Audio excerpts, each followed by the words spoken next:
That applause is for you, not me.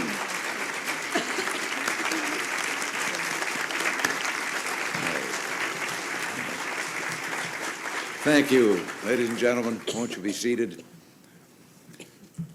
This great house receives many great visitors, but none more special or more revered than our beloved guest today.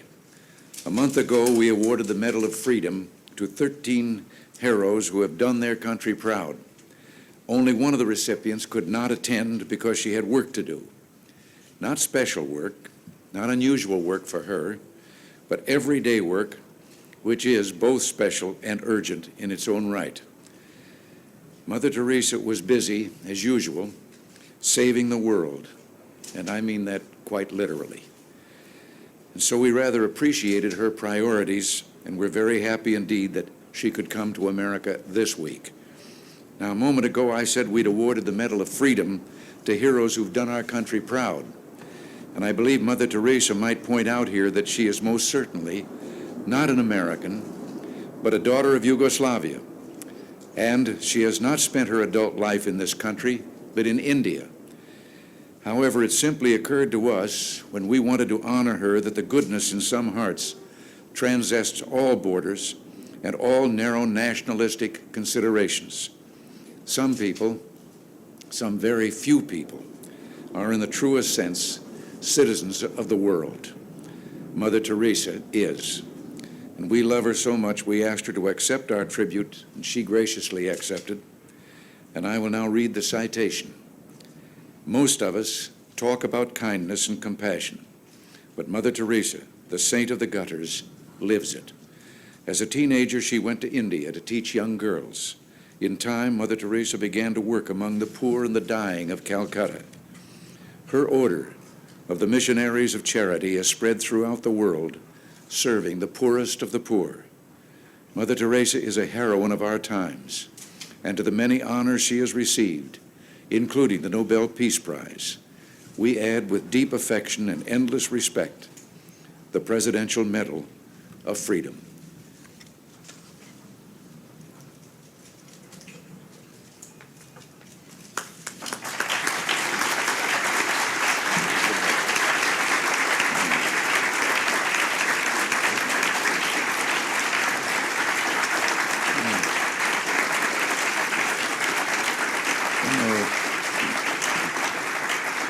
May I say that this is the first time I've given the Medal of Freedom with the intuition that the recipient might take it home, melt it down, and turn it into something that can be sold to help the poor.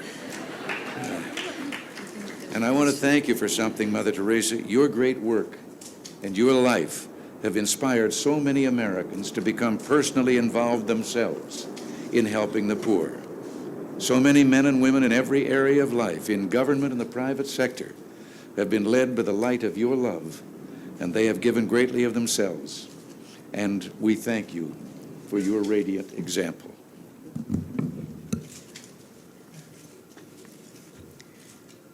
I am most unworthy of this generous gift of our President, Mr. Reagan, and his wife, and you people of United States.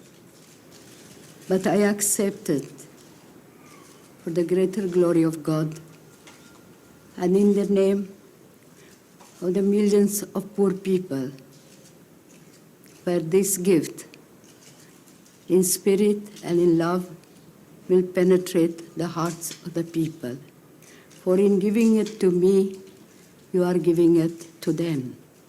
To my hands, with your great love and concern. I've never realized that you love the people so tenderly.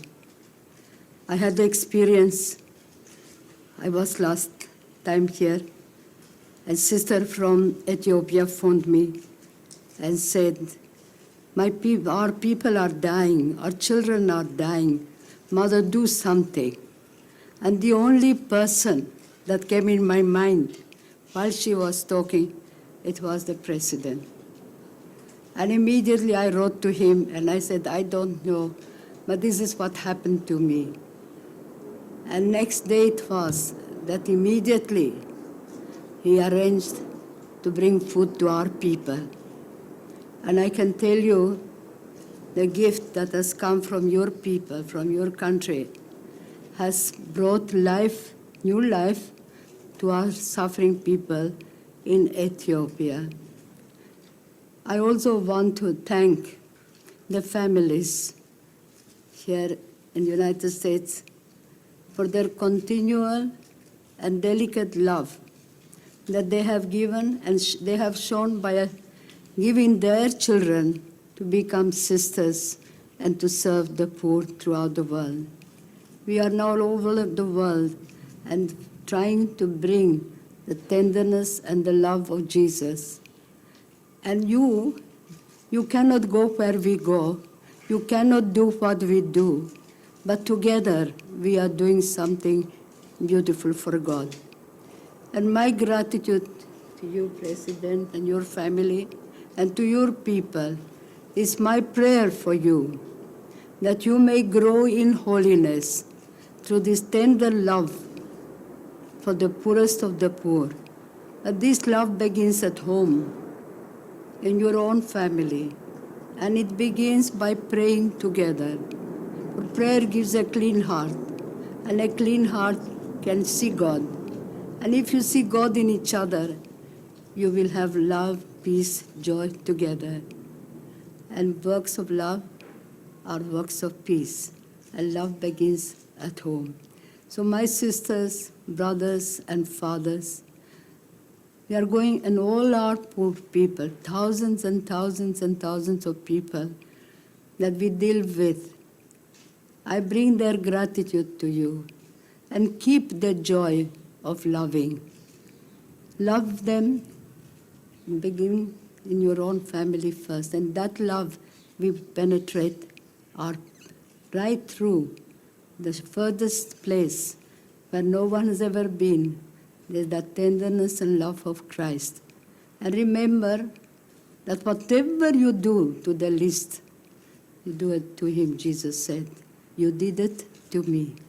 What a wonderful opportunity for each one of us to be 24 hours with Jesus. And in doing what we are doing, as he said, if you receive a little child in my name, you receive me. If you give a glass of water in my name, you give it to me. So what the wonderful, beautiful tenderness and love of Christ for each one of us.